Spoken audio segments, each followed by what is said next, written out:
Perhaps you've heard of the challenges facing condo owners and associations surrounding the new state legislation and requirements. Primarily the reserve studies, the SIRS, which is the Structural Integrity Reserve Study, the TRS, Traditional Reserve Study, and Milestone inspections. Now, a lot of people are getting very scared, uproars. You've probably seen or heard about people almost coming to, police happen to be called at some board meetings.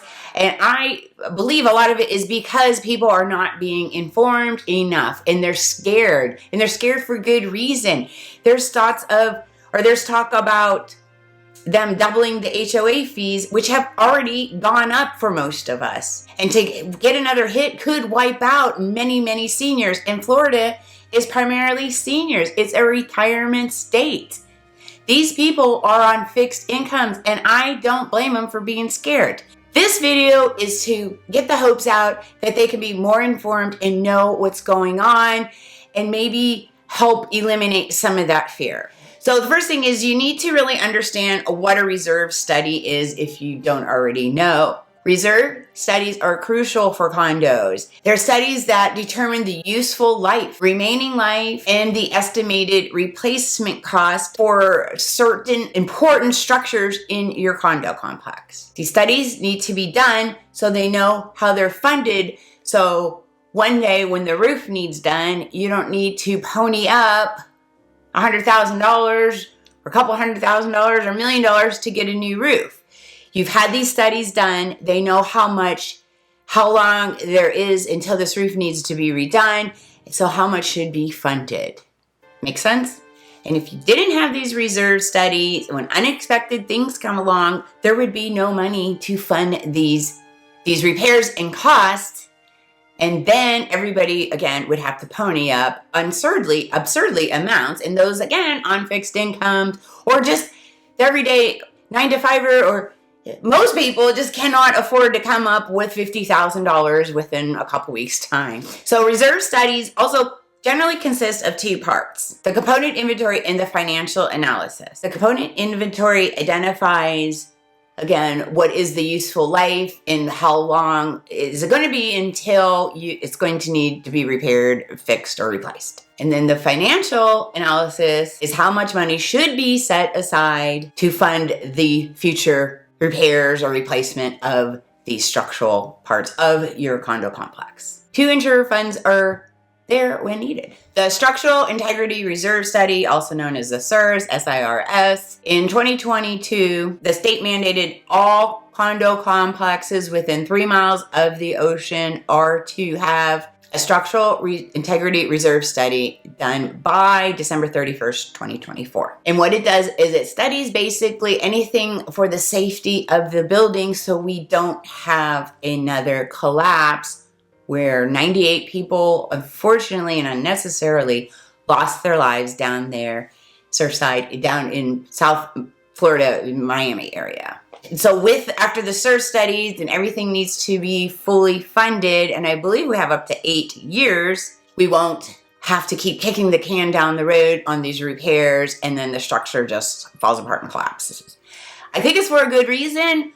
But with it being new and everyone being scared and not fully understanding, I think that's where the panic's been coming in. So it does need to be fully funded, unlike the traditional ones where you can still waive them, which we'll get into in a moment. The SIRS needs to be fully funded.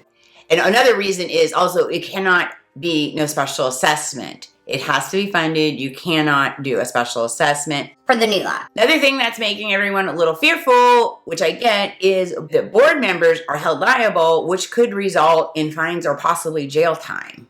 So I get it. However, with that said, sometimes uninformed or not informing people correctly or withholding information, and then people finding out later is where the tempers start to flaring and the trust starts dwindling, and you can't do that. In this time right now, we all need to bond together. We're all on the same team looking for the perfect, or not perfect, it would be great if we get perfect, but the right outcome that best suits everyone. Nobody wants to be homeless.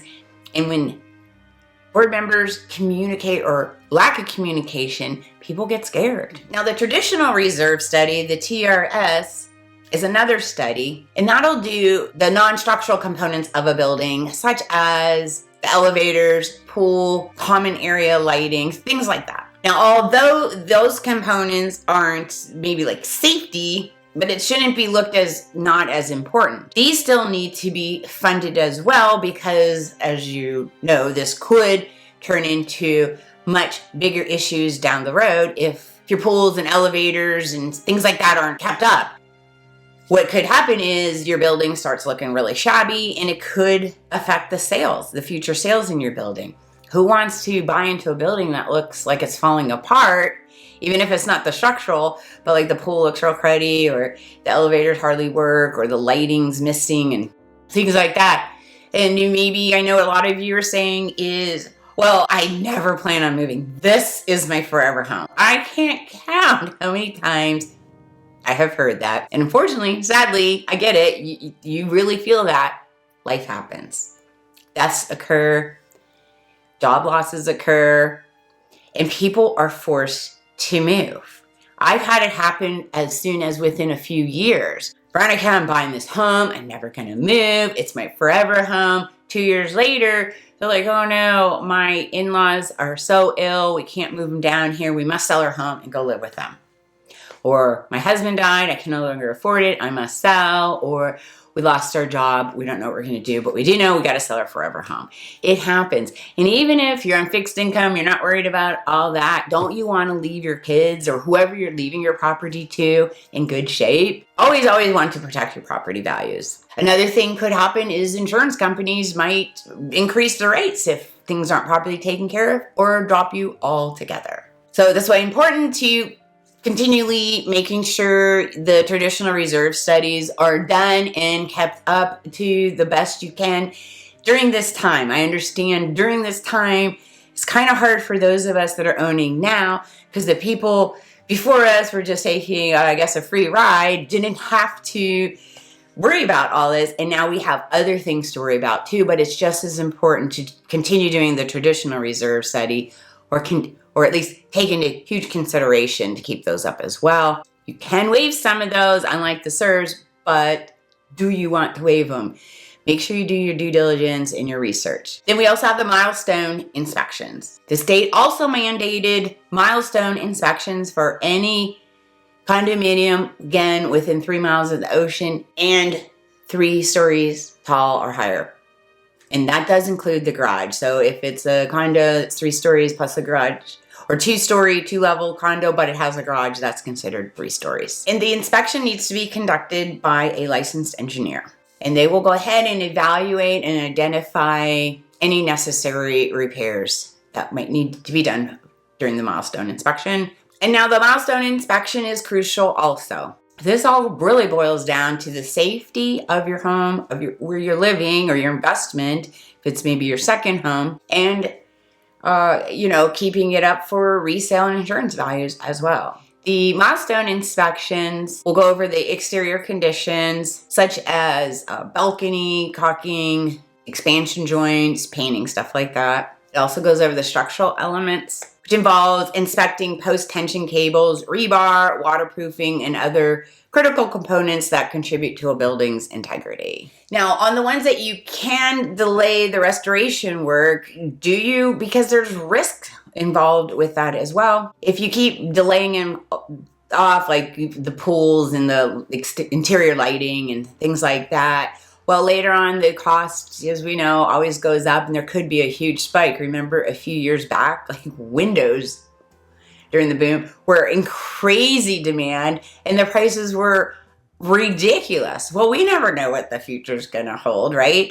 So you do run the risk of increased costs when it's absolutely then now mandatory to have some of these delayed costs taken care of. And again, like I mentioned earlier, it could reduce the property value, and come on, nobody wants that. Everybody always is wondering what the value of their property is and trying to maintain it to the best of their ability. So you don't want reduced property values. And the insurance issues, they could drop or raise their fees. And here we've already been hit pretty hard with insurance. Well, if your building starts, falling apart or looking pretty shabby, you don't want it to go up even more. And now you're paying crazy insurance on a building that looks like poo, and really nobody wins in this point. You can't even sell it because the values are down now. And it is crazy right now. As a little side note, people are panicking also. They're putting their condos for sale. My building alone, there's 214 units. 19 are for sale, and I personally know of a few more coming up as will be the listing agent. So there is even more coming up. And sadly, it's a race to the bottom. People's condos aren't selling, and it's just they keep dropping the price. Is that happening in just my building, which by the way is well maintained? I did my research before buying in here. No, it's all throughout. All these condos are popping off and they're not selling. People are scared to sell. So they're wanting to sell, and then people are like, what's happening? Why would I buy into there? Are some selling? Yeah, there's a few pending in my building right now, but they're giving them away. It's just really a difficult time with the condos right now. Now, some condo owners and associations are trying to front load a lot of these reserves. They're trying to get ahead of the ball because January 2025, we have to answer to the state. But with that said, we do have 8 years, right? And you just have to submit the report to them. And I'm not saying don't fund. Yeah, absolutely fund. But maybe, be conservative.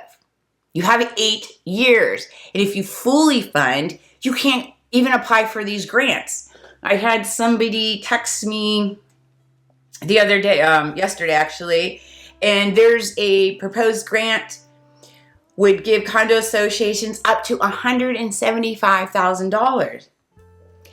Well, if you are looking good, you're fully funded because you front loaded, there's no chance you're going to get part of that grant, which would help everybody. That's why I know it's just so important to be fully informed, do your research, maybe ask your CAM, are they aware of this? Can they look into it more?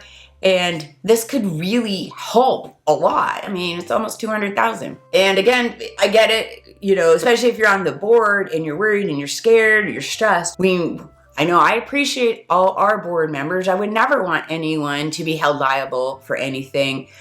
But please, if you're volunteering, make sure you do your due diligence, make sure you're communicating correctly to the homeowners and put yourself in their shoes. Maybe you're financially set, but I talked to many seniors in my building and other buildings. They are scared. They don't have the money. Doubling their HOA fee means they're homeless.